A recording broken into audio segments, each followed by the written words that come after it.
Admiral Korean Jesus standing there on Gamma. Let him chill. Admiral Korean Jesus knows he's got a nice Admiral Korean Jesus taking it from both sides. Bowser on one, Stim on the other. He's getting out of there. He's down to 64. He's running around here. He's got Stim chasing him. And down he goes. % from a single strike. Lermgod pushing in now. Dario gets Terminator. Dario finishing him off there. Lermgod finishes off. The Osiris is nearly dead. I think Whiteass is the same deal. Yeah. He's there and he stripped him. I think he stripped him, or at least half of him at least. Maybe he's jammed. He must be. Oh, Red goes. Oh! Lizzie just ate a huge strike and his Haddock and Daenerys are not going to... That shot was. The Vid's taking a piece of Lizzie there. Lost all his... Yeah. I mean, yeah, just my cars are grabbing Gamma, but... And look at how low Unbearing is.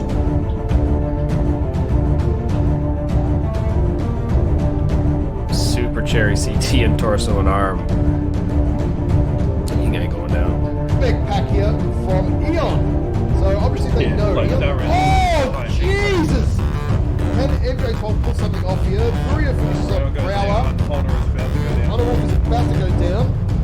He's down. Yeah, Furia finishes him off as well. Pretty Rex. One touch on the CT there. I think Dario's been legged though. That's bad. Oh, Data just gets CT one. Oh, 1, 2. Oh. Yeah, it's got very weak leg. Free Jesus. But and that's it for him. Takes out Adam. Kid 4 is getting murdered by those frickin' streaks, and he's down. Yeah, what eyes? None of which are under 50 tons.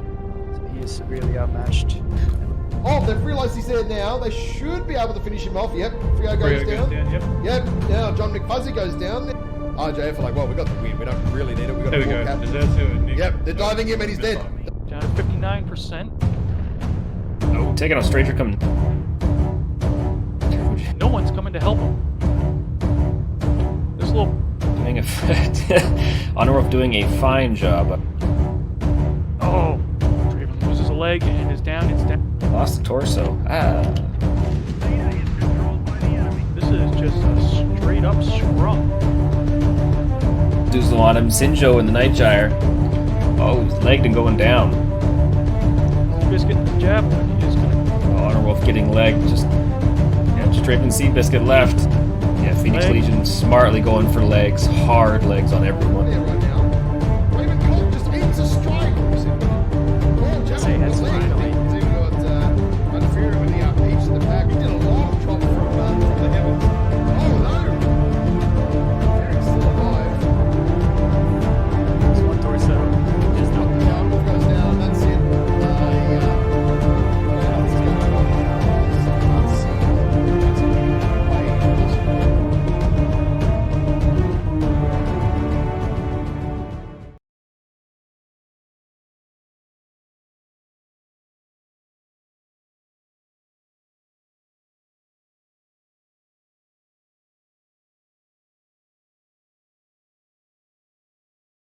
Hello and welcome everybody to Trials of Combat Week 6. We have P2P or NOD or whoever the hell you want to call him versus Russian Jade Falcon. Here with me today we got Level from FCOB. What's up, guys? And we have been graced with Stimrog and Palmashek here super early and ready to go with things, so it has been very nice. Oh yeah, this should be a really good fight. These both are top tier players. This should be epic. I have 2v2'd Stimrog before. It didn't go well for me, so I expect to see good things.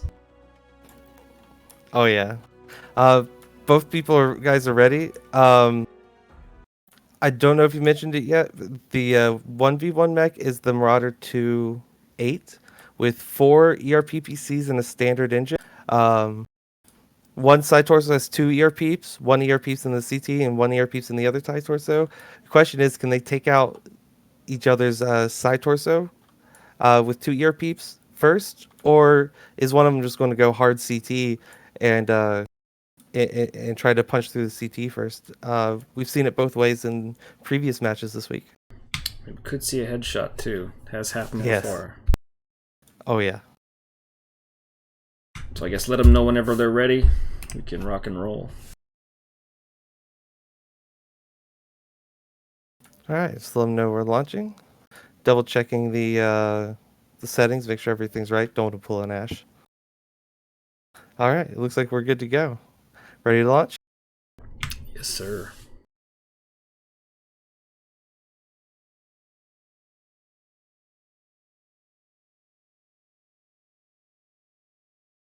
I expect one of these guys to assert their dominance on the other one. The question is, who's going to beat who? Team 1 will since this is Canyon, not Solaris, the spawns are in Bravo, not in the normal Alpha Lance. So they start on the opposite ends of the map. If you've ever played this map on Conquest, that would be where Kappa and Echo is, or Epsilon, sorry. So there's a lot of ground they have to cover, but they also have a lot of range, and wonder who's going to see who first. This is command. Eliminate all enemies, no matter the cost.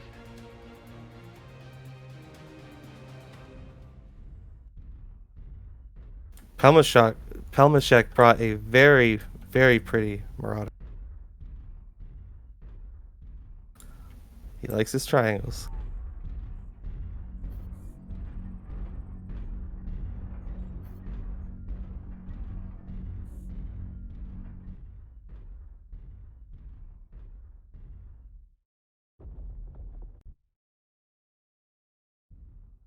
Have I been talking to myself the whole time? Yes, you have been muted. Stupid push to talk. Alright, Stimrog's in the Marauder 2C. I just questioned that he's not supposed to be in the 2C8. Is he only in the plane 2C? Crass did approve the 2C. The 2C and the 2C8 are almost identical. The 2C8, the official chosen 1v1 mech, actually has better agility and stuff. So by not owning that mech, you're actually at a disadvantage. So it was allowed for people who can't afford it, or those who don't have time to skill out that 8. Who not a common from one. Div A can't afford a Marauder 2C? Apparently Stimrog. I wonder if he blew all his money on 400 Spider and Nasi. He's got gold mechs he's hiding, I know it. Well, they are kind of NASCARing around each other on the map. Pelmashek's going towards the center. Stimrog looks like he's just trying to hug the outside where he has the most rocks for cover. I don't know if they're going to run into each other. It's going to be a while at least.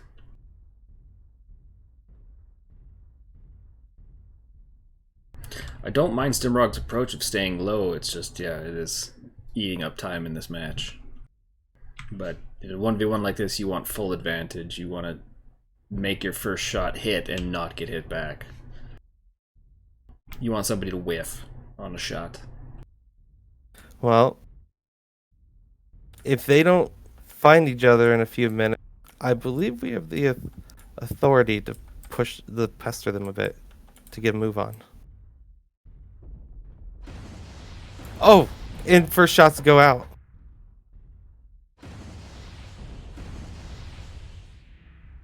Stimrog winning that trade.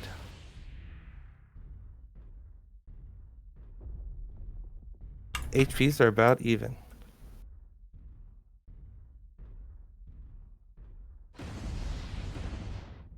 Pelmashek, his left torso is actually quite injured. The armor is already red.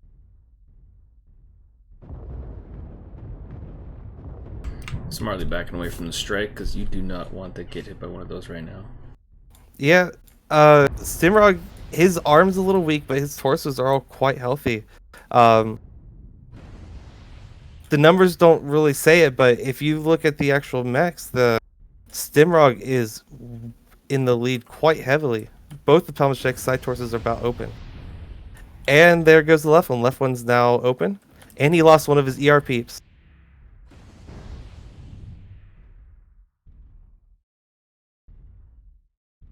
I don't think the low ground was the best move. Not really, no. I think Stim didn't mean to walk off that cliff. Kind of walked off of it sideways. But now he's coming around. Looks like he's just going to go into the canyon and fight Palmashek in there. Palmashek looks like he's going to try... I can't tell if he's going to try to find a way. Nah, he's just screening. They're about to run into each other. Does he turn and look forward? If he does it, Stimrog's going to eat him alive. Oh no! That was not good for Palmashek, yeah. Yeah, Palmashek's been halved. His other side torso is wide open. He's down to only 2 of his weapons.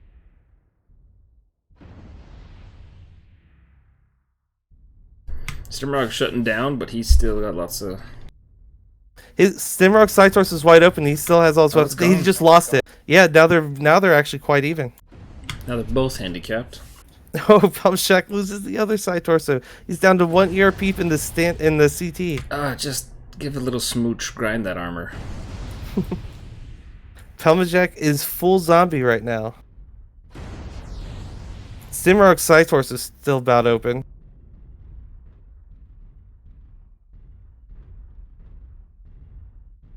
I don't know if Palmashek has a chance other than a couple headshots in a row.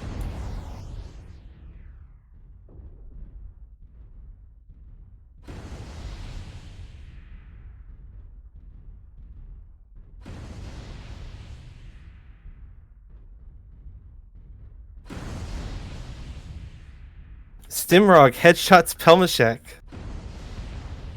Palmashek's CT is now 1 touch. This is match. So close to getting that headshot I wanted. We're detecting no more hostiles. Yeah, Stimrog got the headshot, but he just didn't have enough left of his PPCs to do it in one. That was a really good fight. GG's, both of you. Yeah, so piece through power, making it through, holding the top spot.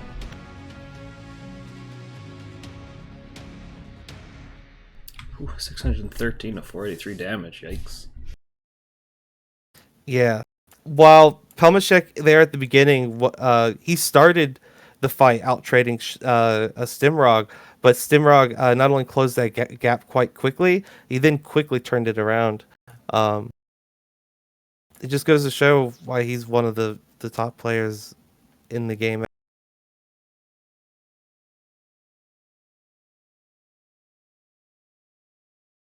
All right. I'll find out what team EMP wants to start with. Or, sorry, not. EMP and friends. Yes.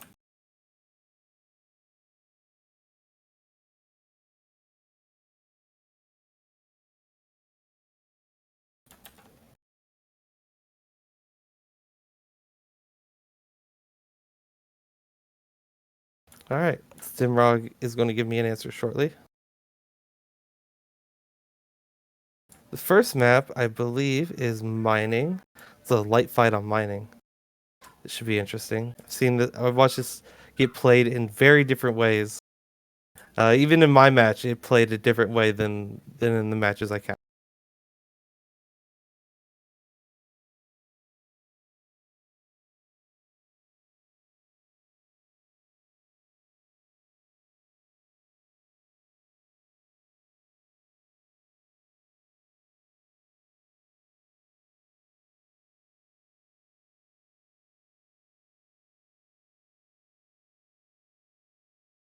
Also, thanks Kree Wishmaster for the raid.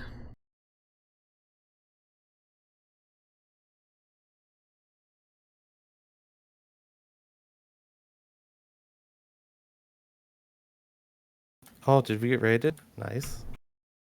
Yeah, thanks, Wishmaster. You won't hear this till a little bit later because of the delay. Thank you. How's everyone doing?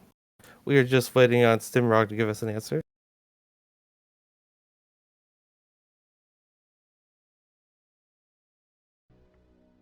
Taking his sweet ass time deciding. Or he's Yeah. waiting for... He's probably waiting.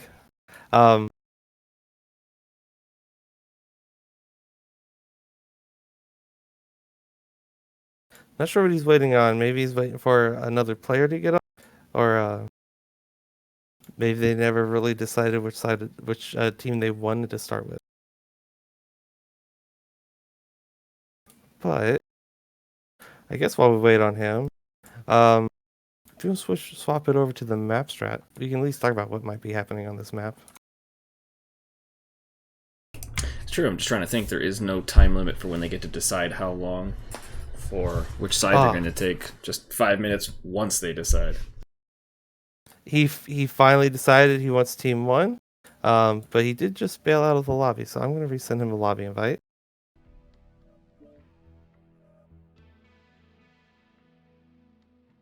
Yeah, still no Bowser online, so yeah, well. It's the freaking way she goes, boys. Where did he go? Stibrock, what's going on? Don't leave us hanging. Alright, so he did say Team 1 and then bailed from the lobby. I guess I'll try to find out what's going on with that.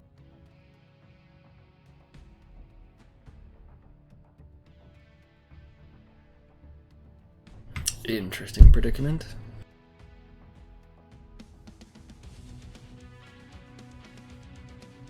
Okay, there he is. He's back.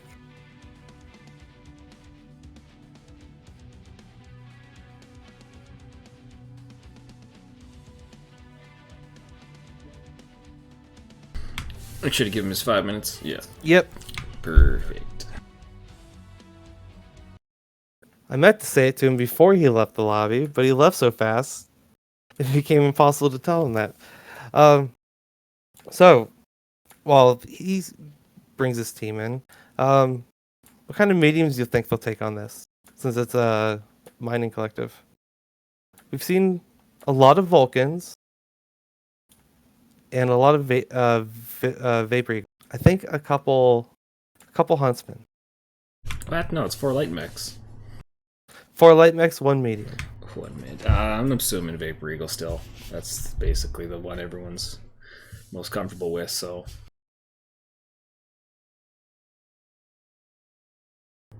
But yeah, with guys like Stimrog and EMP, or like Bowser, you might see something like a Panther up high or something up where you can't hit it too easily.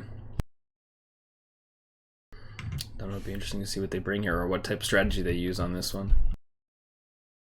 Yeah, I'm excited for it. We ended up going with an SRM strat. Normally we do MPLs, but for this one, because the enemy gets caught in that choke point between either right above or right below Theta, we knew unless they went way around the outside, they'd be caught in those choke where our SRMs would be more effective. And it worked like a charm. We just mowed through the enemy. They started making a comeback when they focused the mechs with the most SRMs down, but in the end, it still played out. But normally, we've been seeing a lot of MPLs, and then when people have been bringing in Vapor Eagles, it's generally been ballistics and maybe ERP, like 2 LB10s in an ERP PC. Something to try to shave legs while they're pop-tarting around Echo 4. Yeah.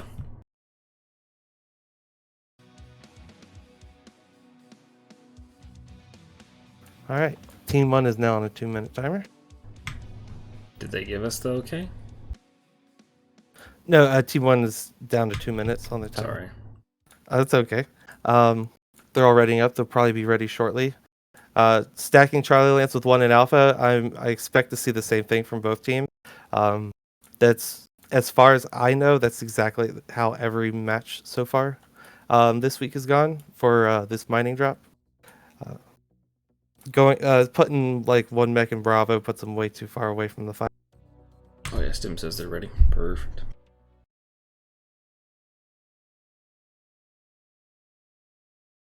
All right, Team 2 is now on the timer. Yeah, because again, everything is Theta this week, so there's no special locations, no Kappa, no Epsilon, so. That's a bummer. That it is. Default center cap, guys. Blame Crass. He wasn't creative enough. Yeah, it should never be Theta. Make it the worst place on the map that it's so unfair. Just figure it out, boys. Too bad. I wonder if both teams will put a mech up here. Because if they do that, it'd be funny to see one of them yeet the other one unexpectedly. We almost watched that happen in the WKL versus GNX match. Neither team saw them. The other team put guys up there. People had to dive off there quite quickly before a nasty fight happened in a very bad. Looks like Team 2 is almost ready. All right, they've all readied up, just waiting for them to type locked. Oh wait, are they stacking Bravo Lance? They are stacking Bravo Lance. This is literally the first. They are locked. We ready to launch this? We are good to go. Stacking Bravo Lance means they're starting way up in C6. That is possibly one of the, other than the Team 1 Bravo, one of the furthest places from. The only thing I can think of is they're going to try to take a power position in Delta north of Theta. I wonder if they went range. We're going to find out here in a second. Well, they did eke out 1 point over P2P last match, which was the first week. 17 to 16? I can't remember now.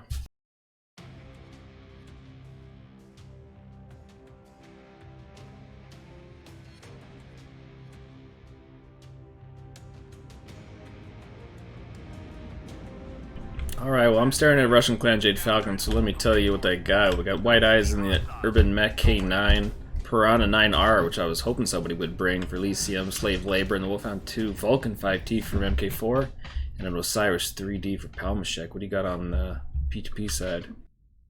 I got Commando TDK, definitely 4 MPLs, Wolfhound 2, that's MPLs, Flea 17, small lasers, Urbi K9, MPLs, Vindicator 1R, I'm assuming that's also, they're definitely planning on brawling.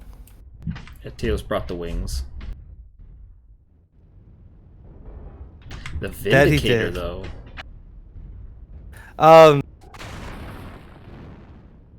3 snub-nosed PPCs, interesting. Interesting build. They could be hoping that the enemy focuses him. That Vindicator has insane leg armor quirks. Super beefy leg. Can eat up a lot of their heat and damage.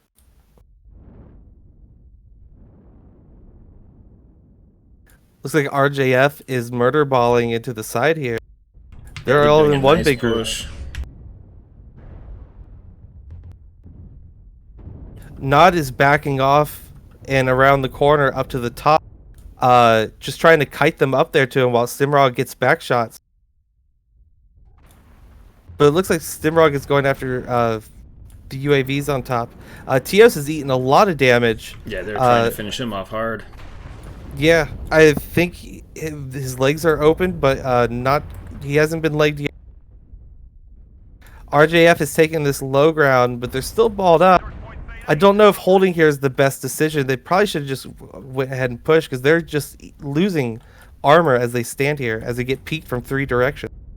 Yeah, they're in a way better place than P2P, though. Verdi at 35%. Teos is down. Stimrog's been headshot, but not killed. Verdi and the Flea's taking a lot of damage. I wonder if he's taking some strikes. Yeah, Elysium's trying to focus out Stimrog, but I don't know if that's a good decision. They need to get together and push here.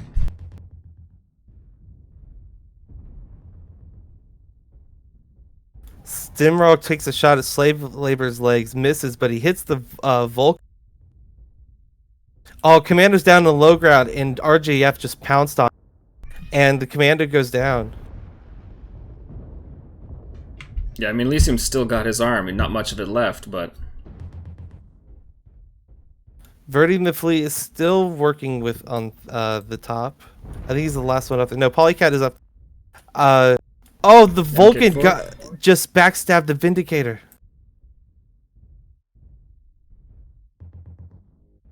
Yeah. Just the K9 left up here. Verdi's running around at 19%. Oh, down. Yeah, just Gone. the K9. K9 has a chance to rack up maybe 2 kills before she dies, but this is GG's. Yep. Oh, healthy definitive win for RJF. Beautiful light drop. Them sneaking up in Stimrog, that Vulcan MK4i string of just snuck up right behind him and just alphaed his back side torso, knowing that the Vindicator was probably XL, and called it right. 'Cause that's how he died, back right side torso. Most of the other mechs got legged, but that was a solid push by RJF. The way they balled up and they stuck together the whole time.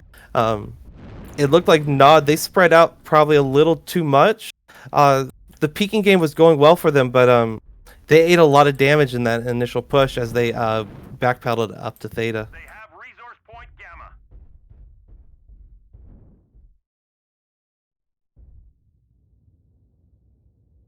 A lot of guys hurt and close to losing things, but just not enough. Well done by Russian Clan Jade Falcon. Yeah, absolutely. Checking on this K9, he looks like the most damage. Oh, that K9 wasn't even an XL, because he's missing a side torso. Someone tried to XL check him and it failed. GG's. Look at those damage numbers. They're not too bad. Not RJF too bad damages at are. all. They both have. There's a small chance Nod actually technically did more damage. The flea didn't get much done though, unfortunately. Verity? Yeah, 49 damage.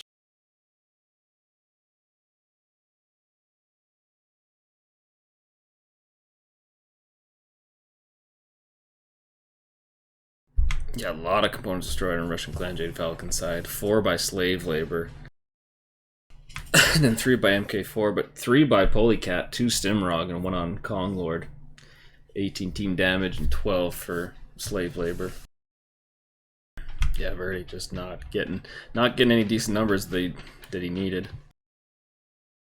I think he ate one too many strikes and got damaged too early, because those flea.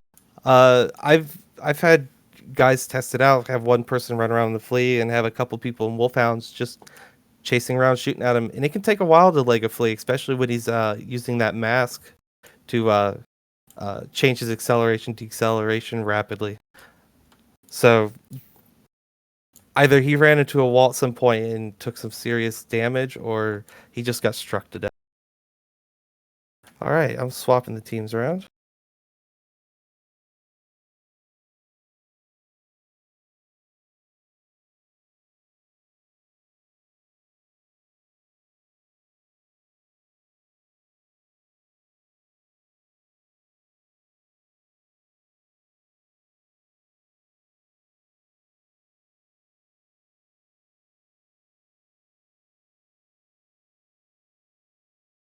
All right, yes, teams are right.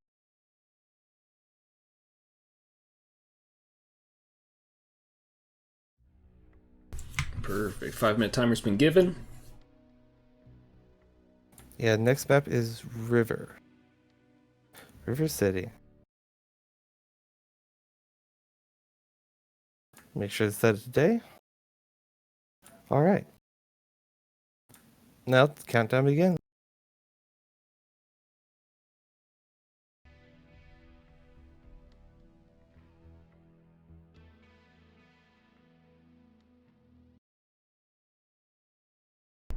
Yeah, the only tough thing, if you can't really do anything with this map other than having it theta or a 3 style cap point, but I've seen some interesting stuff with people, at least people being quite clever with how they play this map. It's 4 mediums, 1 heavy, so there's actually a surprising amount of stuff you can do. ice ferrets. That's what you do. Absolutely. That if Bowser was here, I would bet $5 that he was planning on taking a nice fair and going in Overwatch on this map. Probably set up in Gamma. Just run back and forth really, really fast. Maybe even run across the bridge back and forth really fast. It just pester anyone in this whole, around the Citadel of Theta. I think both teams will try to take Theta, but the question is, how important is it to them over just killing all the enemy mech? Being 1 heavy and 4 mediums, I mean, you can do speed brawl really well. The drop is just heavy enough that, doing a bit of like range tactics, like GNX did with range Overwatch over the airport, and then they had 3 brawler mechs that basically stayed in Fox 6 and contested anyone who tried to push them or push the long range mechs. So yeah, things have been pretty interesting. The only thing we really haven't seen too much is people using the top of the Citadel like jump. MPLs, Dock and Night Gears, and ATM Vehicles is what I've seen the most on this map. Looks like Team 1 is almost ready. Team 1, I believe they actually start a little closer to Theta. Like their Charlie, either their Charlie or Bravo Lance can get there faster than Team 2's Bravo or Alpha. So they have a higher chance of taking Theta, but if Bravo sends a mech to go for Theta also, that mech can at least it'll have a good chance to stop the cap on Theta, because since it's being 4 mediums and 1 heavy, the fastest you're going to get is like a Vulcan or an Assassin, most likely a Vulcan. All right, Team 1 is locked.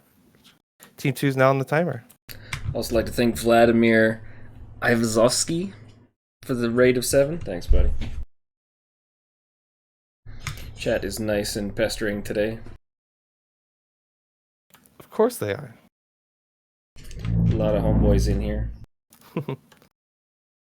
Yeah, we got a lot of longtime viewers watching right now. Loyal fans of the MWO comp scene. All right, Team 2 is now locked and ready. You ready to launch? We are. Rock and roll. Team 1 is stacking Bravo and Charlie. So I don't think they plan on having any Overwatch. I think they plan on applying pressure with short range. Maybe they may be planning on doing Overwatch mechs on the Citadel. Team 2 stacked. I think it was Alpha and Bravo. So yeah, basically doing the same thing. I think they have 2 in Alpha though. They might have a little wolf pack they plan on going to G6. But we'll see once this loads up.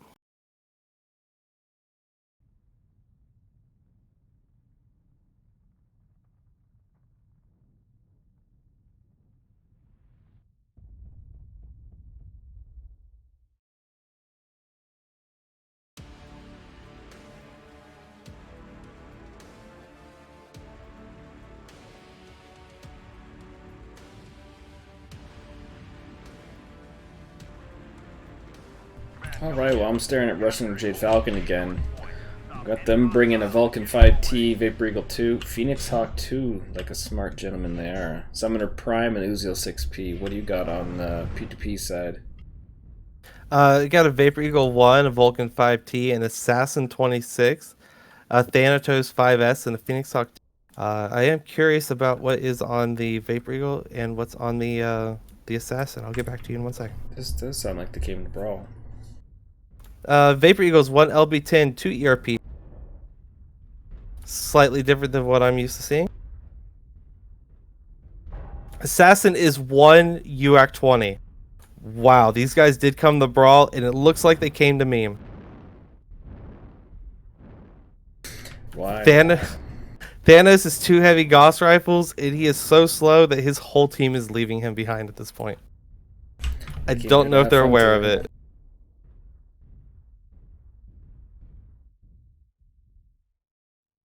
Yeah, RJF taking up nice spots where they can have Overwatch over Theta. Yeah, it does look like they went for the Overwatch strat. I wonder if they spawned them in Bravos as not to, so they didn't telegraph that they were planning to do that. Teos and the Vapor Eagles went to take Overwatch in Upper City, but he's alone and he's already being pushed by 3, 4 mechs, 5 mechs. Hit with a strike. Oh yeah, they're coming in hard. Yeah, Teos. He needs a miracle to get out of this alive, but I don't think he's going to make it. Yep, he just got leg, and he's going to go down without much of a fight. They saw him out on his own, and they dove on him hard. Now that they're up a mech, it looks like they are going to use the momentum, and they're going to push the rest of Nod. The assassin is looks like he's running off to the right to get an angle. Phoenix Hawk and the Thanatos are backing up, but that Thanatos needs to be in like 250 meter range to be effective. The Vulcan, Uziel, and looks like Phoenix Hawk are all going to rush after the Thanatos. The Summoner and the Vapor Eagle on RJF's, they're being pushed by 3 At least I'm mechs. just waiting to get behind cover. White Eyes knows how to get out of there quick too. Yeah, they're trying to push Dimrog fast and hard, but just not getting it. They legged him. His other leg's about to go down. Can he get one more shot off? No, he couldn't. Yeah, MK4 is looking to get out of here quick too. Get some distance between the Vulcan fight. Konglord is stuck between a Vapor Eagle and a Summoner. He's trying to get out of there, but he's losing most of his mech attempting it. Polycat's smartly taking a Mark 4. Yeah, 1-for-1 trade, Max. Konglord does manage to get the Summoner. Yeah, legged and CT'd. Polycat's quite fresh. I don't know if she'll be able to do it, but she might at least be able to pop Slave Leg. Then she does it.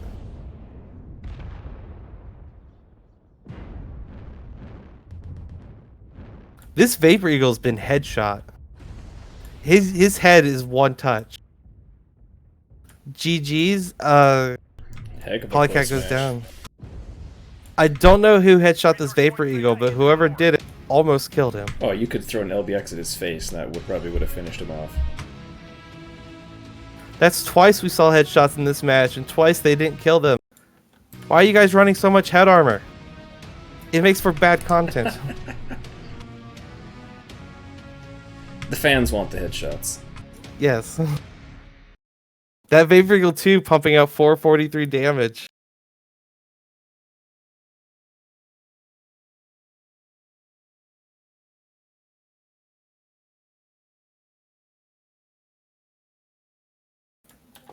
Yeah, poor Teos. Yeah, he just got caught out and had no chance, unfortunately.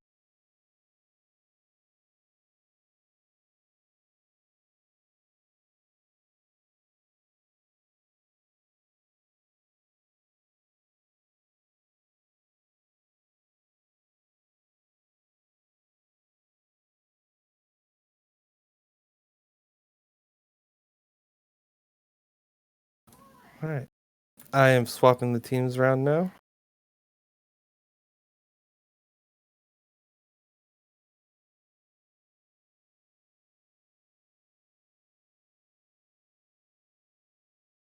There we go. Thank you. Finally. Yeah, not a lot of team damage aside from both teams, which is good. But a lot of components destroyed by White Eyes. He's got 5 and 3 for Slave Laborers, 1 for every other guy. Whereas Konglord got 3, Stimrog got 3, Polycat got 4. Yeah, without Tyos being eliminated right off the bat there, they might have had a way better chance. Because that was a close match.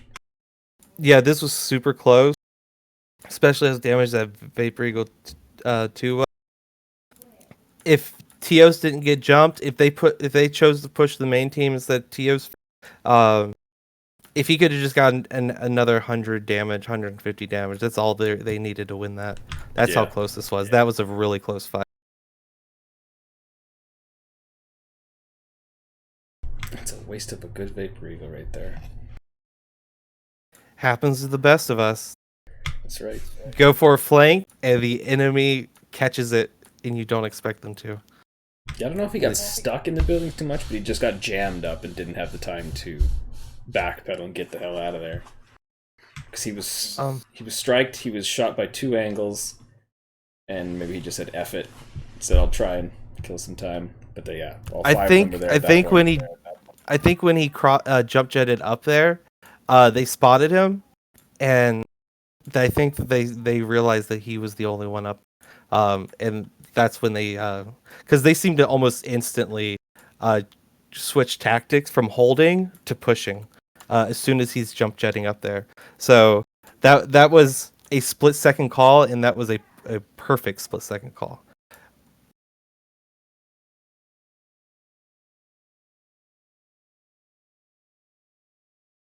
All right.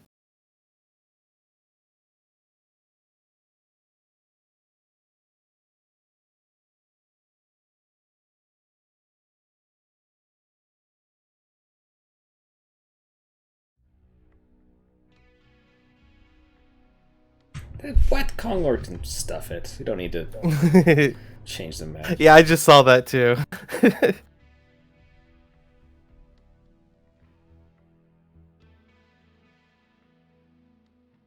I'm looking at chat. I know it's like 2 minutes ago. Maybe 4. I don't know. Yeah, maybe. I see someone got overly excited over the 2 kills with the UAC 20 assassin. I'm not gonna lie, I've never seen something like that before. That was quite entertaining.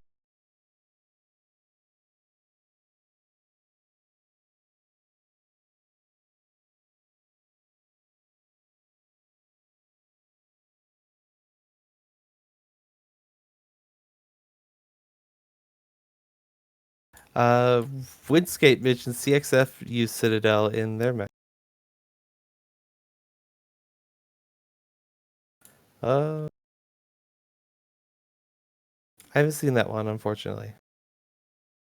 I'll have to rewatch it. Team 1's ready, Team 2's on the counter. Yeah, whatever it takes. We try to, just usually when it gets too crazy, it's sometimes forget. I'll try and peek at some more mechs while we're going. Yeah, it gets kind of hard with the keyboard when you have to press a button to get your mouse pointer. I think click a mech. You know how hard it is to click a flea masking to check how damaged he is. Thank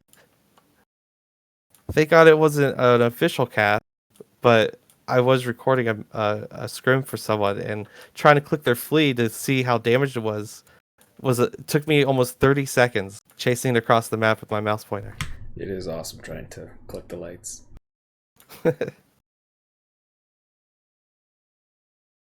Now, Viridian Bog, which is the next map, is I used to hate this map with a passion in like quick play, but It's a great map. I've come to love it in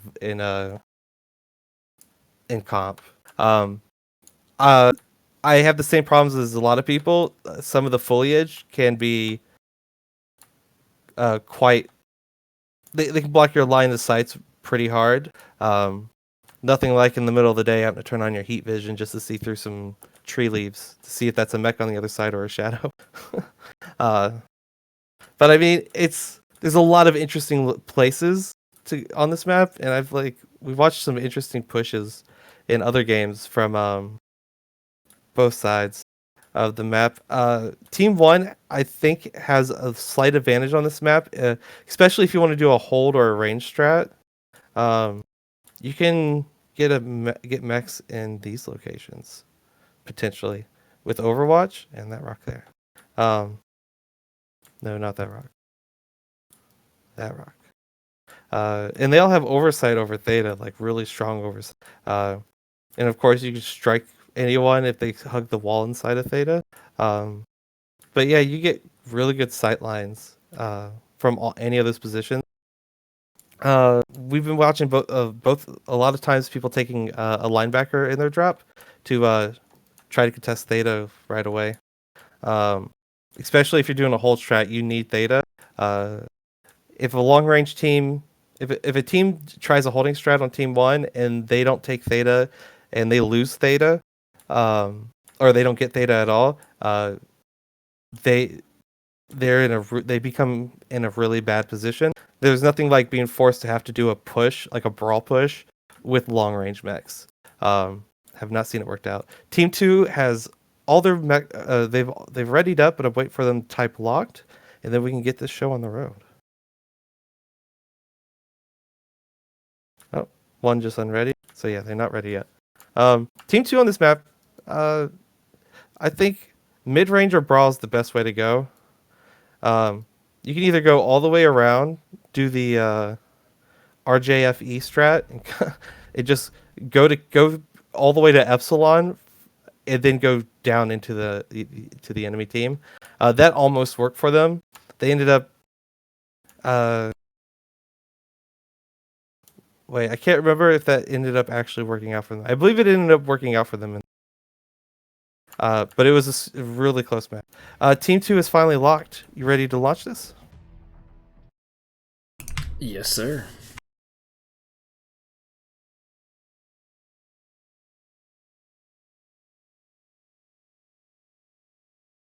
Yes, Miko, I agree. TS keeps getting dunked on. It's happened in the last two casted matches. Feels bad, man. He should stick to streaming.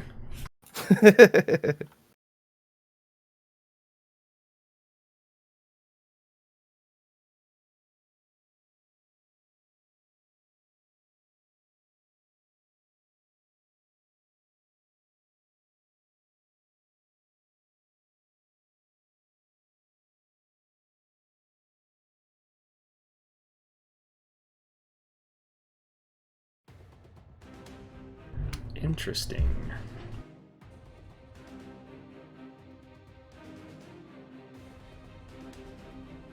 Well, I am staring at Verti in the Bounty Hunter 2, which is actually my favorite mech, but I don't see ballistics on him.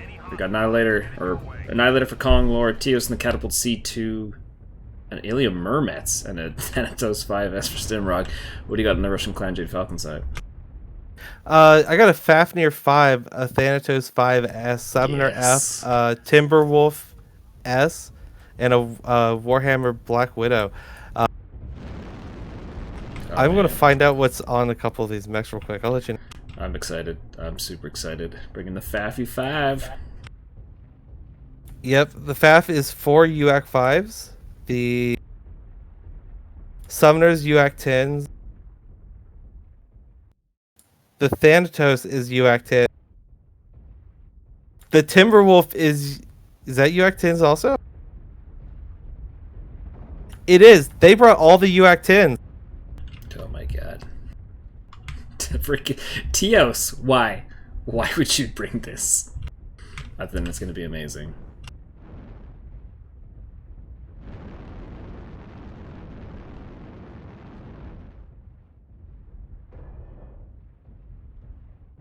This is gonna be exciting. Oh, Teos with the LB40 catapult. Yeah. That's a sexy mech. Oh, MK4, you pushing it too hard, buddy? You getting too far out there? Getting clipped. Great UAV. Yeah, he's backing off.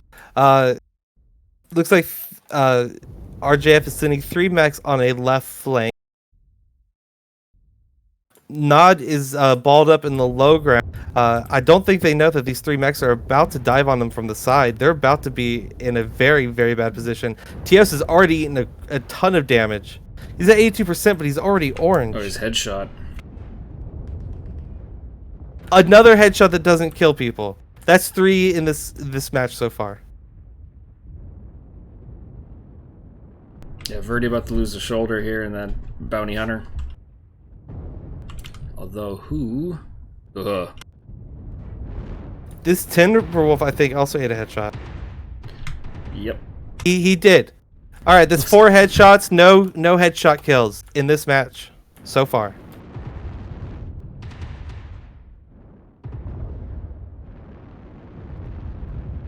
Let me rephrase it. That's 4 almost dead by headshot. Yeah, I think the P2P was smart with Rabba Jabba, Kongor, and Simrock here pushing over on Slave Labor, the Timberwolf, and Palmashek and Thanatos. But Kalmashek is... White Ayaz and MK4 moving in. Might be... Oh, if they could finish off Viridian and Rabba Jabba here. Yeah, Teos is a very slow mech. It's going to take him a minute to get back in the fight. Mike goes down, though. The Fafnir is still pushing. I think he's focusing on the wrong mech. He's now switching over to the most injured one, the Marauder 2, the Bounty Hunter. But the Thanatos 5S is now down. Fafnir 5 is at half his health. I think the Yeah, there he Navigator's got no goes. weapons. Unless they're jammed. He's a stick. Slave Labor is about to take down the Bounty Hunter, but the Annihilator is body blocking him. Elysium and the Timberwolf is trying to get around to the side. Verdi goes down, and Elysium goes down. It is now Stimrog versus 3. Or sorry, Slave Labor versus 3. The Cataphract IM is super damaged. I think Stimrog still has a weapon. Yeah, he still has one of his UX.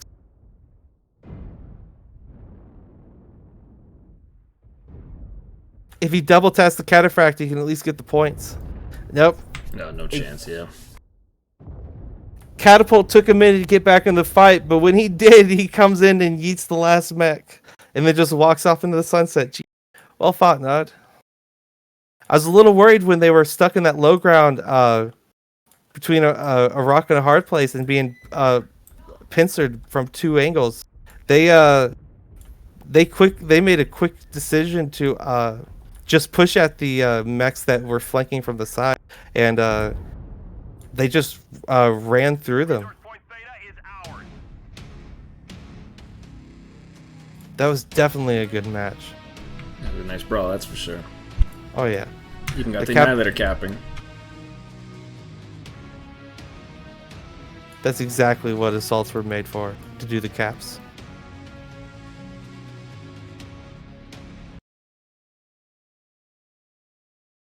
Looking at the damage, Teos was 658, Cataphract was 660, Stimrock 430. Wow, they just did a massive amount of damage all around.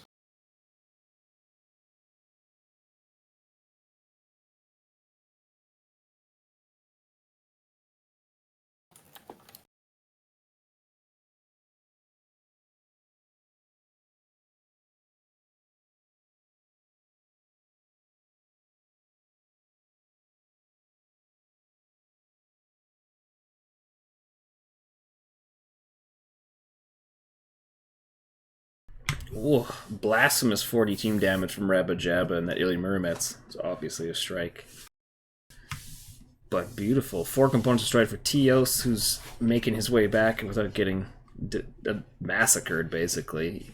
Stimrog with 4, but you go to the other side, you got Slave Labor with 7 components destroyed in that Summoner. Great job with that mech. And 4 for Elysium and that Timberwolf. Yeah, Slave Labor definitely danced in that Summoner. He had to eat up so much damage. I mean, he was damaged everywhere before that final backshot took him. Alright, Team 1 is now on the 5 minutes. The map was set.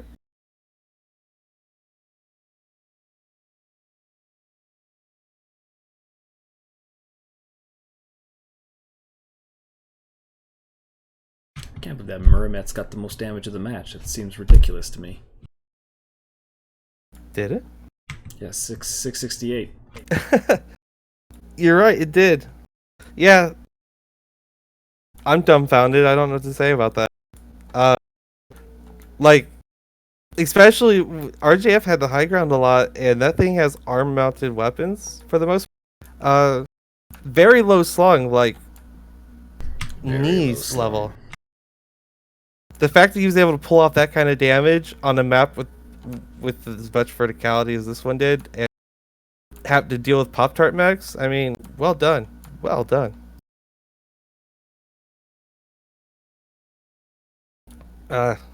Frozen City's my bane.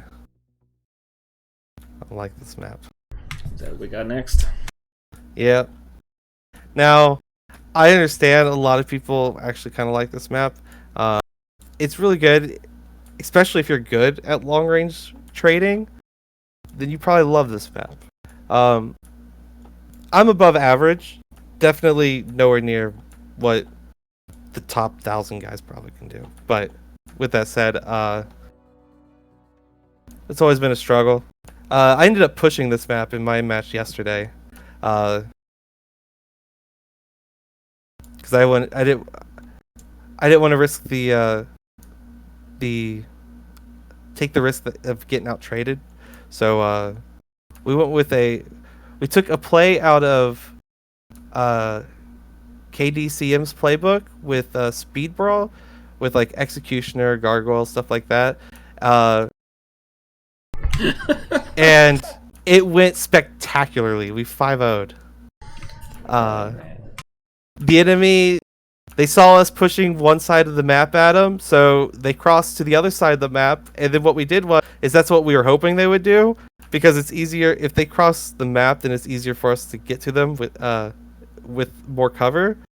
And as soon as they did, we just swapped directions and just pushed back to our side of the map and then pushed into them. They got heat capped instantaneously.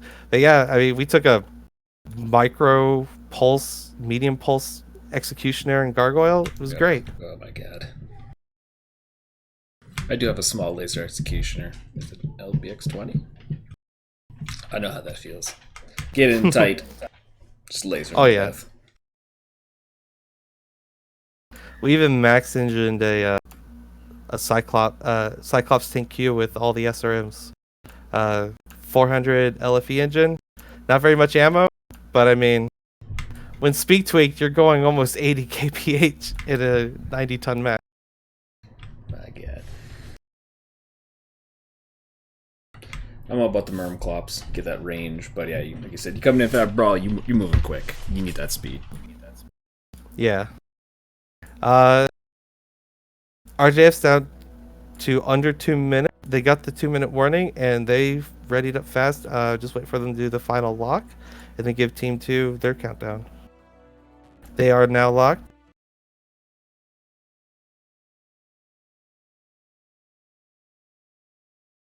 Perfect, because I gotta go take a whiz. All right.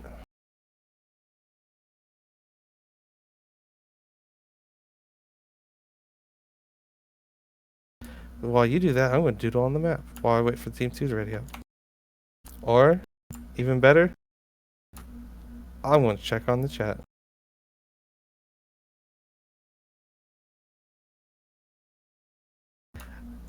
I know, right, Prometheus? What year is it? Darrow, yes, Dim was heavy. No, sorry. No, he was 2 Yak 10s in that then. Or was he? Maybe he was heavy Goss. Don't quote me. There was 2 Thanatos on the field. One was heavy Goss, or I know one was Yak 10s. I'm not sure what the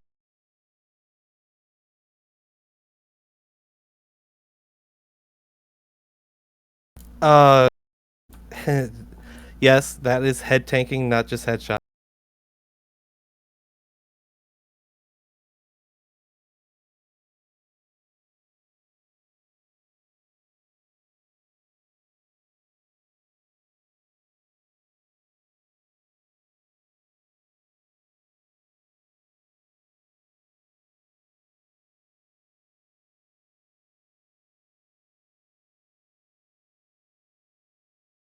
Of course, everyone's hogging the close bathrooms. Need to take a commercial break from our sponsor.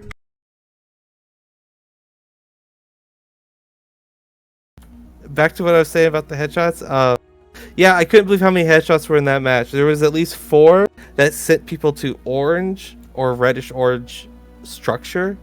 So, and I'm assuming people have pretty decent head armor. So, I'm assuming that if those guys had low head armor, they probably would have died because, yeah, I mean, but 4 in one match, that's great.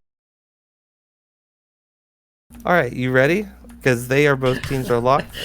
We are ready to go. All right, I'm launching.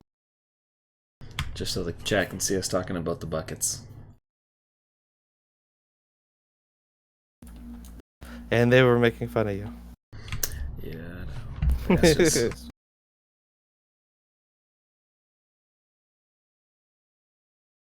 God, I was still excited by the amount of headshots there were. That was good. It is excessive, that's for sure, this match.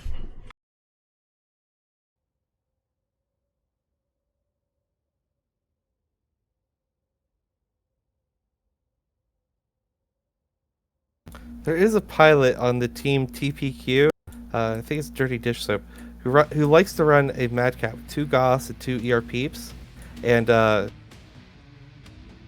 we've scrimmed them a bunch of times, and he's headshot and killed one of my players every time we scrimmed, and I think he's even did it twice in official matches. Nice, what a jerk. Well, I'm looking at Russian Jade Falcon here. We got a Grinner from MK4. We got a Bash Blood Asp, Summoner C for Slave Labor, Palmashek and the Direwolf A, and Annihilator 2A for Elysium 911. What do you got on the P2P side? I got a Gargoyle, a Wolfhound 2, a Marauder 2C, a Stalker 5S, and a Warhawk. I think it's the Gargoyles and the Marauder 2C going off to Zimbabwe to flank, and they're going way off to the side. I mean, it looks like they're going to run across frozen lake bed. Yeah. They're checking out the scenery of the map that's never been seen before. Gargoyle is 6 SRM6s, basically a mini Cyclops.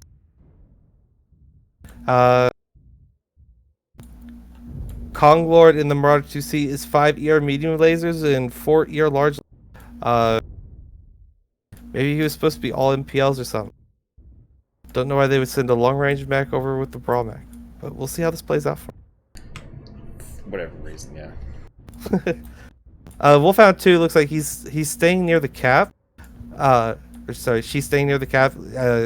I think she's either just there to deny it or to try to take it if all the enemies peek back at the same time. Viridian, this Warhawk, is just being punished. He's out in the open on his own. Looks like he tried to trade, but he tried to trade from a bad spot and ate a serious amount of damage. Oh, it was a strike right on 911. How? How did he dodge it? Every strike missed, and it was directly on him. RNG's is on his side. He's in a freaking... Palshamek is backing off with the Direwolf. Yeah, that's an 8 AC2 Direwolf. Looks like the Gargoyle's actually starting to get close to them. They're moving a little faster than I thought. I thought they'd be turning upwards by now. It looks like they're going to go all the way around to their spawn first. These two mechs have been out of the fight already for 3 minutes, or almost 3 minutes. Polycat and the Wolfhound is starting to eat some damage, trading from this low ground spot. She has 6 MPLs. I'm not sure if she's just waiting on the other two to engage. All right, they've turned up and pushing into them.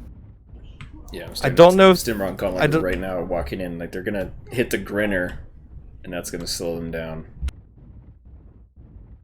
Yeah, they probably should have went further right and hit the Blood Asp. Oh, they're gonna one shot. Oh, they got spotted. They just got spotted, and he whiffs his shots on the Grinner. Only a few of his missiles hit.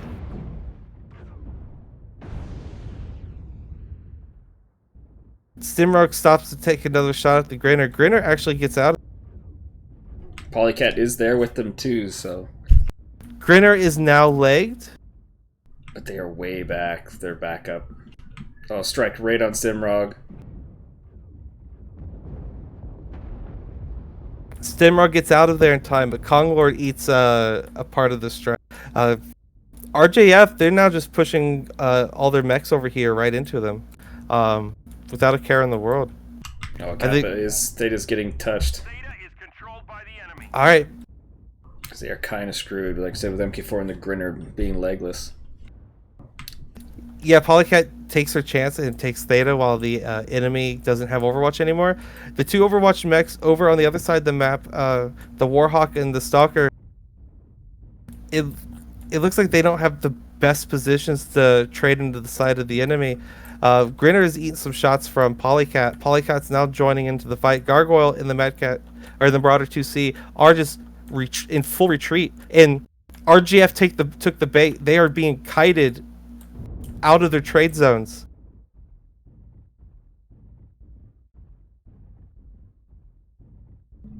Oh, that heck of a move. Yeah, they're about to be kited out in the open where these two long-range mechs can hit them from the side, and I bet that's when Stimrog and this Marauder 2C are going to turn around and push right back in. I think Polycat's trying to finish off the Grinner before she joins the fight, because she's trying to get angles on it. This Gargoyle is absolutely fresh. They basically need to push state at this point, as everybody.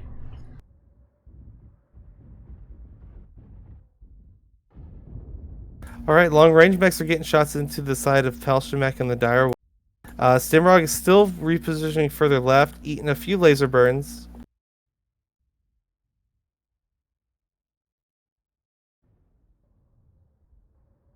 They're now going back to the other side of the map, and the enemy and RJF is now slowly heading back towards their original trading. If the goal was just to pull them out of position and then retreat, I guess it's working. Gargoyle has turned back around and is now trying to finish off the Direwolf with the Wolfhound. The Direwolf does go down. Yeah, he just lost a torso, then immediately lost the other one and was killed. Not a good place to be so far. I mean, things are pretty even. Like, Verdi's in a horrible place, Polycat's, you know, in a bad place, but MK4 is too. Stimrog's down to 68%, but he is now weaseling his way back in. Yeah, Verdi is down to half a mech. He's lost his one of the side Tauruses and half his ERP.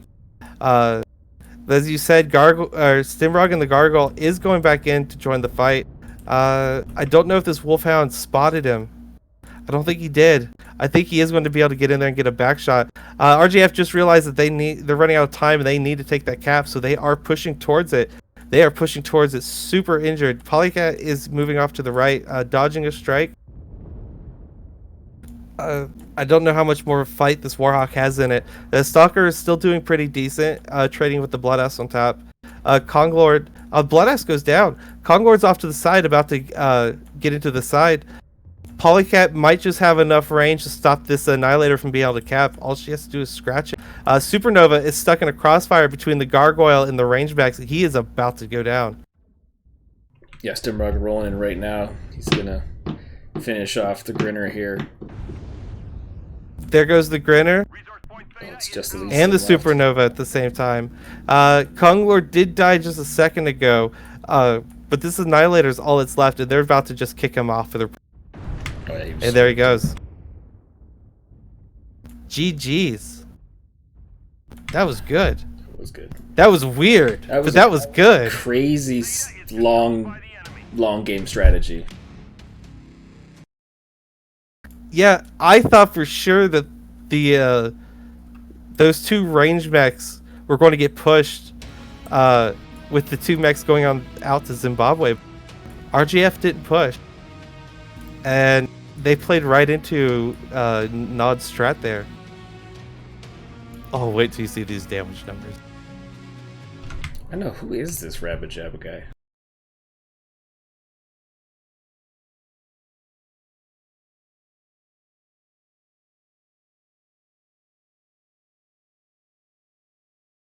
It's twice now with top damage. Alright, swapping teams.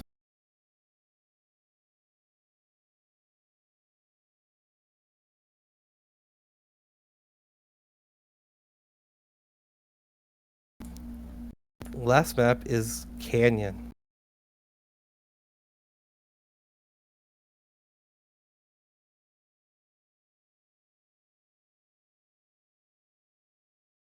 Yeah, an amazing 858 damage from Rabid Jabba with 9 components destroyed.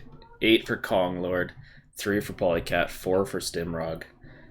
Russian Clan Jade Falcon just couldn't get anything destroyed. The Supernova got 2. The Blood Aspect got 2. And Elysium and Nether only got 1. Lots of good damage numbers, just not too much from the Annihilator. Are you as surprised as I am? Are you as surprised as I am about this gargoyle only getting 129 damage? It looked like it did much more work than that. I feel like he never got in the right range, but the way he utilized the mech without playing it as a pacifist was ideal. Like how he used it without shooting was perfect. Yeah, I guess so. He did. It did manage to squirrel the enemy way out of position, and then come back around and start tickling them from behind as they try. As soon as they push forward, yeah, I guess you're right. That was really well done by him. He still managed 2 kills with that little damage, so I'm gonna call him the kill stealer of the game, VIP kill stealer. Basically, because he's killed the Grinner. That's probably where most of his damage came from.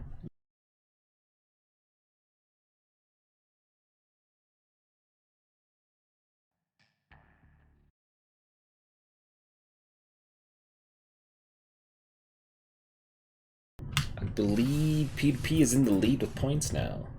28-26 coming into the last match. Oh, this is gonna come down to the last match like before. I love these games where the last match decides who wins.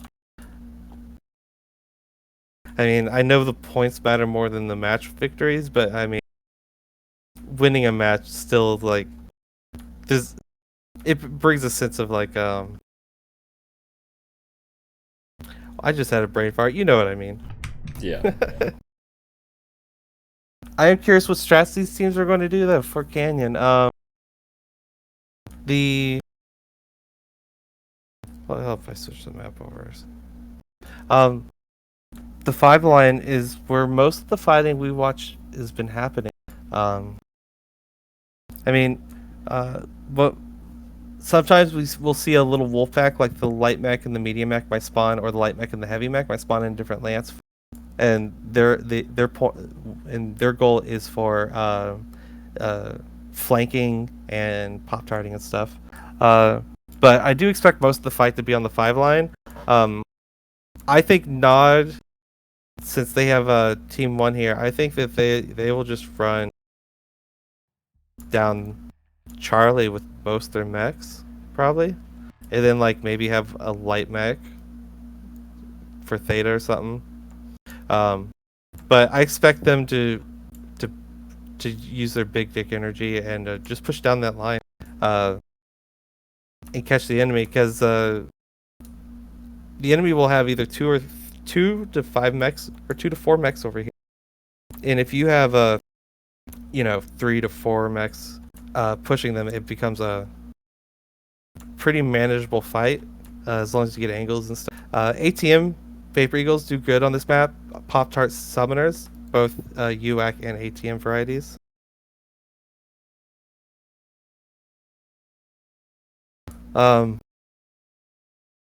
But I have seen these guys do all kinds of strange stuff. For all we know, they plan on meme.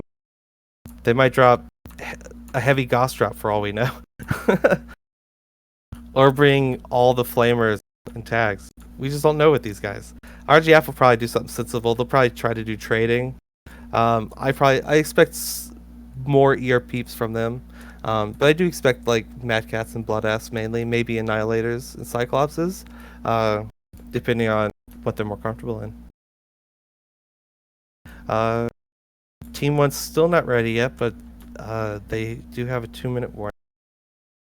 Team 2 seems to have picked their lances so far.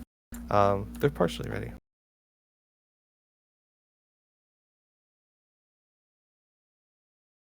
Now, personally, I'm not a huge fan of Canyon. That's just because I always find myself in the alpha lances, and then I forget that I need to go back towards the other lances to get out of the canyons, especially and there's nothing worse than getting stuck with an assault mech and then walking down the canyon halfway before you realize you went the wrong way and now you're lost. Or you get stuck over here and you get soloed out and die. That's my only reason I don't like this map. But generally, I mean, this is one of the more balanced maps and one of the more fun. until it becomes a NASCAR in Theta, which it usually does in quick play. But in copy, you usually don't see that. You usually see big plays on the Charlie line or the 5 line. Team 1 is locked. Team 2 is 5 minutes.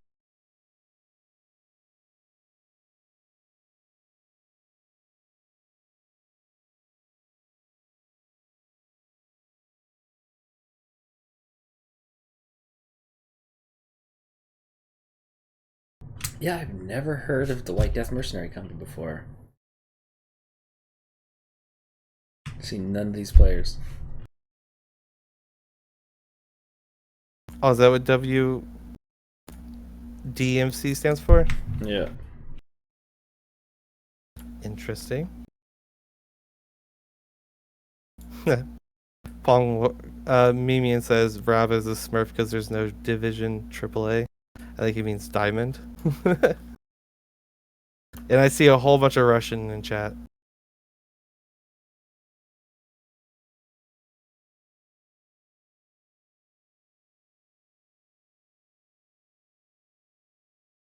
Stacking Charlie Lance with 1 in Bravo. So yeah, it looks like both teams are planning to fight on that 5. The question is it going to be a brawl or are they going to trade each other down? Okay, so White Death is a seasoned MRBC team, literally from season 2 to 9. Lots of Div A matches, so hot diggity. Both teams are now locked. We ready to launch? We are. Last drop of the night, and the winner takes it home.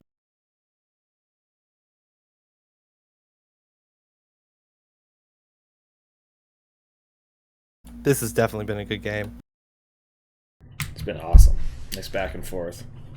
Oh yeah, and it's super close. Both these teams deserve to win, but only one's allowed to. Well, at least win the match. There can be only one. Yes, Highlander rules. Taking a quick look at the mechs. Interesting.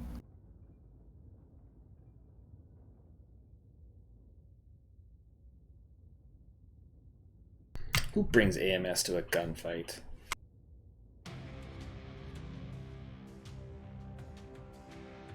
Alrighty, I'm staring at Russian Jade Falcon with White Eyes in the Vapor Eagle 2, Palmashek in the Annihilator 2A, Cyclops Schleppnir, Vapor Eagle. Oh, I said that already.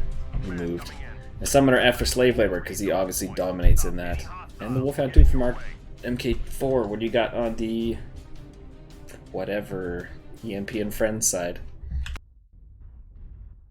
1 second, I had to double check something. Yeah, they got your worst nightmare. We have a Lerm Awesome on the field, a Lerm Madcat 2 on the field.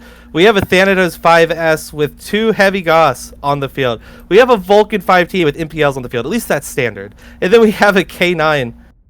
I think this is the LFE engine K9 because he is going kind of slow. But this is nuts. So they definitely memeing.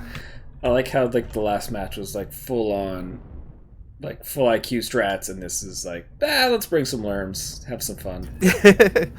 Yeah, and they're making it rain on that Cyclops. Cyclops is pushing in. They're gonna need to do more damage to it as it closes in if they want a chance at surviving this push by RJF, because you know RJF's about to push these 3 mechs down on the low ground. Well, 2 of these RJF mechs have AMS too, so it's gonna be slightly disadvantageous for EMP and Friends. Jab is getting massacred down 53%. Yeah, Kong Lord is not faring much better. Oh, they are definitely fucking.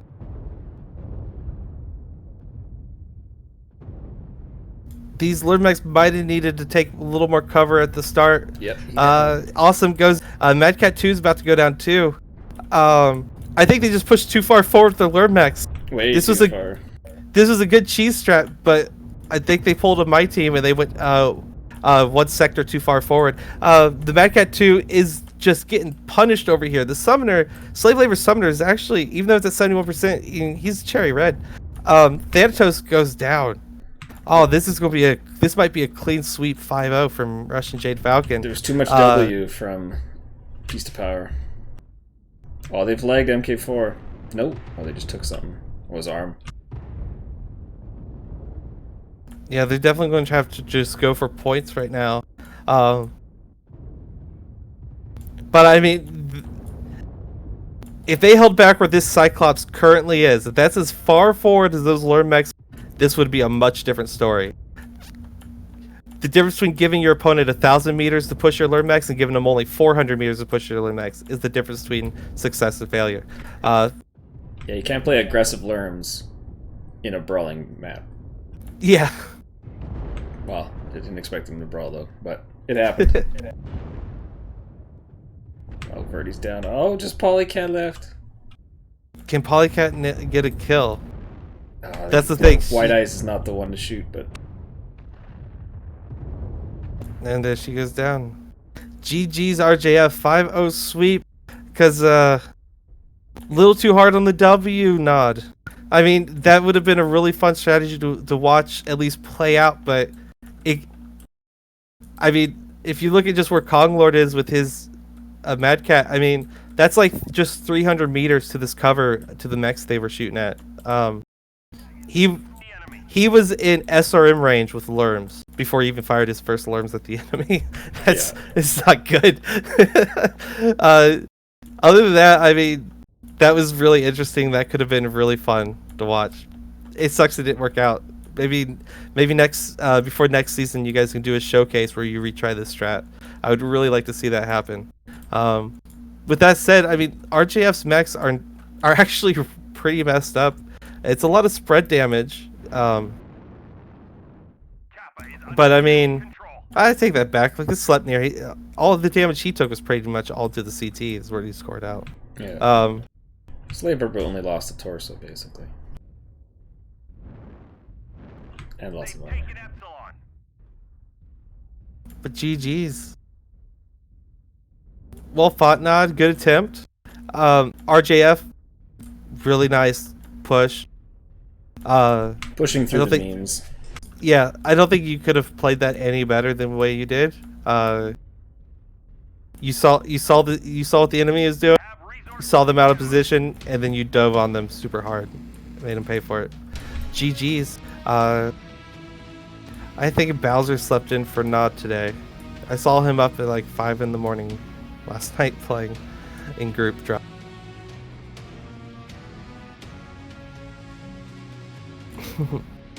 I think that's the end of their season, isn't it?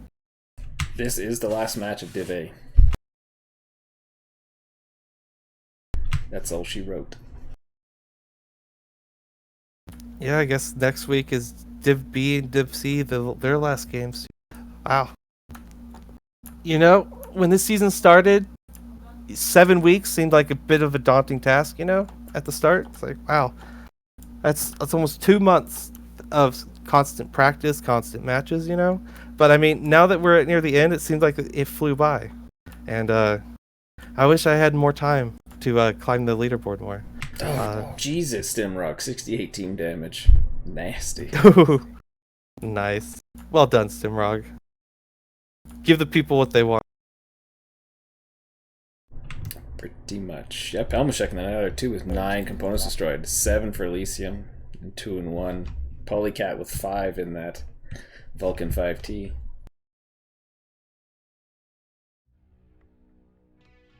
Yeah, Poly did a hell of a job in that Vulcan. K9 did a lot more than I thought it did.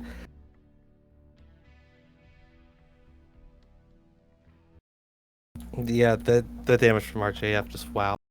GG's both teams. That was a really good match to watch. And I'm lucky that I got to cast it.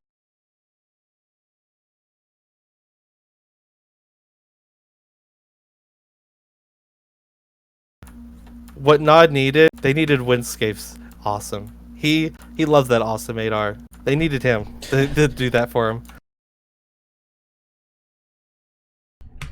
I don't know if anyone's coming to chat. I'm checking. Stimrock says sure. Oh, they both are. Here.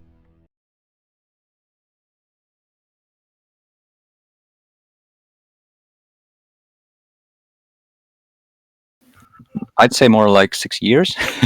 Hello. Hello, GG's, gentlemen. guys. Yeah, we were just talking with Slave, or I was asking him, like, when was the first time we played against each other, and it was maybe 2015. I don't know, 15 or 16. Wow, you you mean guys previous both been doing tournaments? COP for a long time. Yeah, Sorry. it was quite long. Much respect. That was really hard fought win, RJF. Well done. Gotta give you the congratulations, especially for that last drop. Diving on those learn mechs. Stimrog, I have to ask, what happened there? Your learn mechs were like right up in SRM range by the time the enemy came around that pillar at them. Were they supposed to go that far forward, or were they meant to hold a lot further back? Oh yes, we were caught in the open with our pants down. We were towing the LRM platforms with our heavy mechs because they were so heavily laden with LRMs that they needed towing. And I had sent the lights to look at data, so it was pretty much my fault to drop the priority of just scouting ahead. If I had sent one light ahead, then we would have seen that push earlier. Fair enough. Yeah, it was. I was excited for it when I first saw that Lerm Awesome.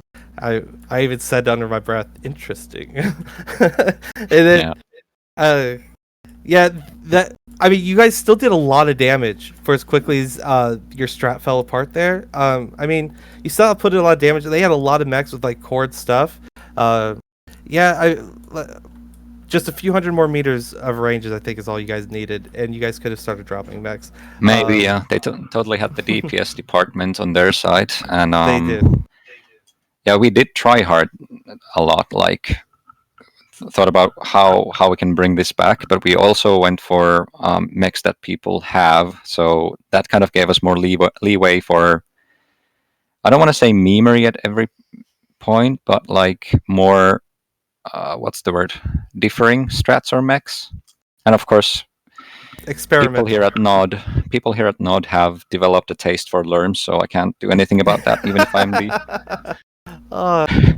Yeah, that's the only team I know that play alarms in competitive, so it's kinda cool, guys. It's interesting to play against you, but this time yeah, took some it does. It does. I can't say much. My team's tried it twice now in this competition. One time it barely failed. The other time it was a success. So, like I said, sometimes it works just devastating if you are not ready for this. Now I have to ask, Slave Labor, on River City.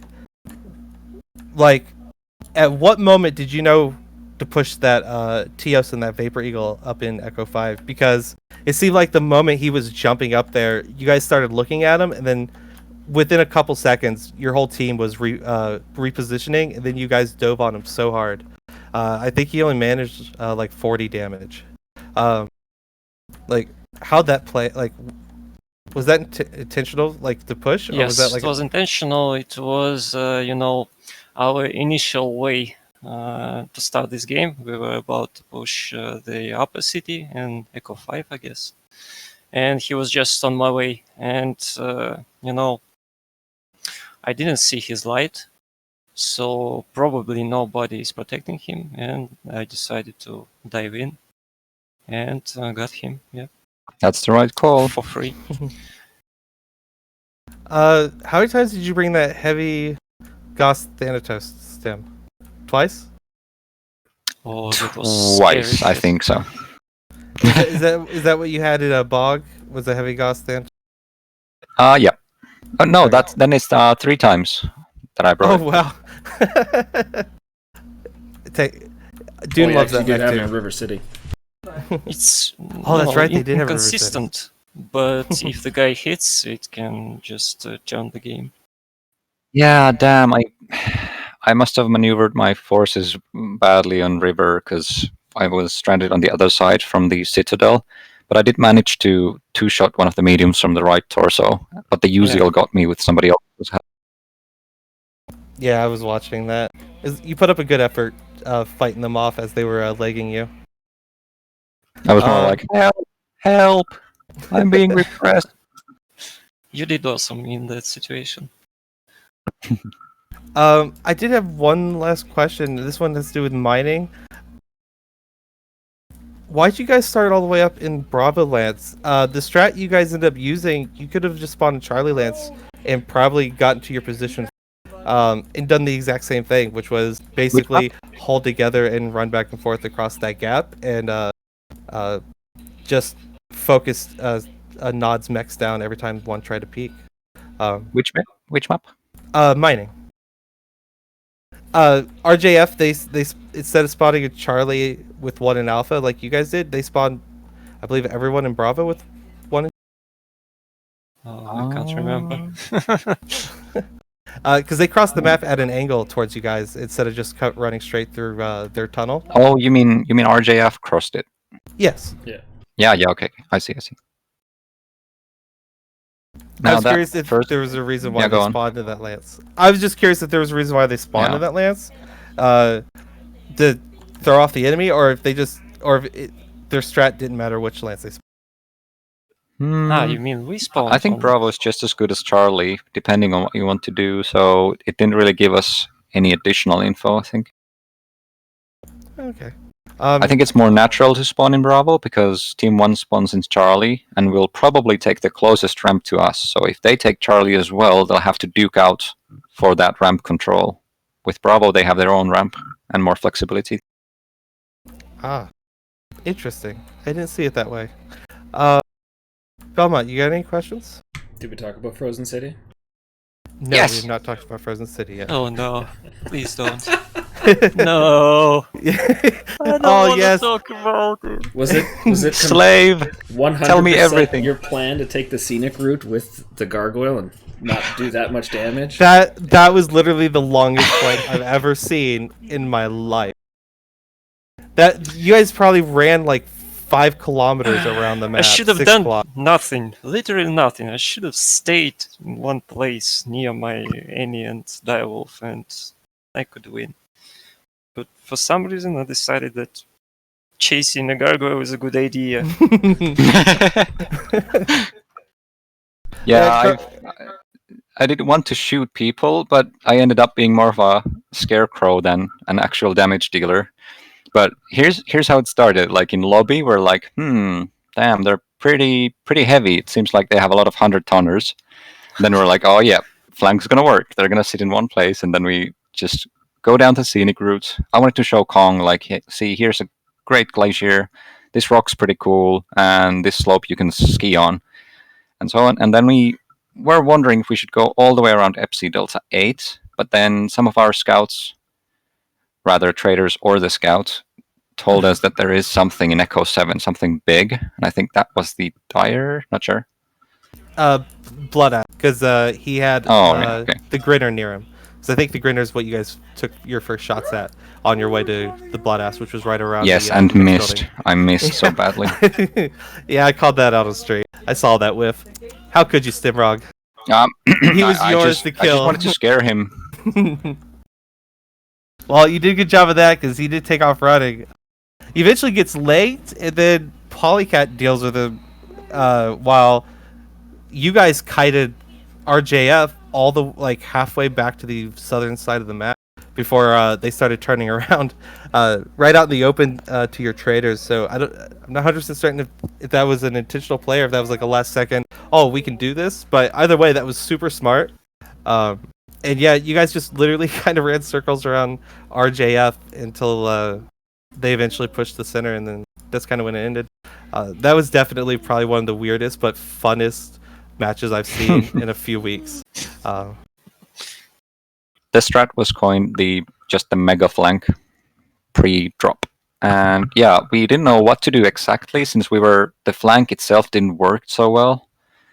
But then when they started chasing us, as Slave said and regretted, we were like, okay, we can do this, we can deal with this. Let's run away and give our trader some time to do some damage.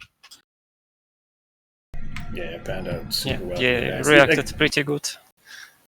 Even without a light entering the flank. I knew that there should be 2 more assaults somewhere, but our light had no intel and he had almost no lag, and he was just, I guess, just too afraid to scout to go somewhere alone. So we had no info. And yeah, when I sent our 100 tonners chasing a gargoyle, it was already lost. Aw, Oh, because who was it? Who were the it was other good two? effort. Viridian, was it Polycat still? You left behind? Yeah, Verti was in a Battle Master, I think, or something. It was Stalker. Oh, sorry. Rabba Yep. Jabba. Rabba Jabba and Verdi and the Warhawk just getting massacred on the other side of the map just because you left them there. Polycat was the Wolfhound, Right. that's what it was. Poor guys. Yep. I think RJF was like, I like you as the opposition because you provide with like entertaining matches and not just skilled opposition, but also entertaining. Like, I think it's good to watch RJF. Cough, Yeah, cough, JGX.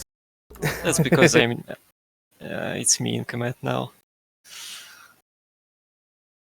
So the excitement is ramped up for this year. I like it. Oh yeah. I don't have any further questions. Do you, Belmont? No, I just congratulate both teams. Good 36 points for RJF and 29 for NOD, PDP, EMP, and Friends, wherever you guys are calling yourselves. So, good job. Thanks. Thanks for playing, guys. Peace through power. Peace through power. Yeah, good games. Thank you. Good games, man. Yeah, definitely, absolutely. It was a pleasure to cast them. Thank you guys for letting us. There's probably Thanks a 100 lot. people in watching that also loved watching this match. I hope so. Like, at this stage of MWO's life cycle, I think the best we can do is provide entertainment. I agree. All right, guys. Well, thanks. You guys have a good whatever's left of your day. Thanks. Yeah. You too. See you. Talk to you See ya. guys See ya. later.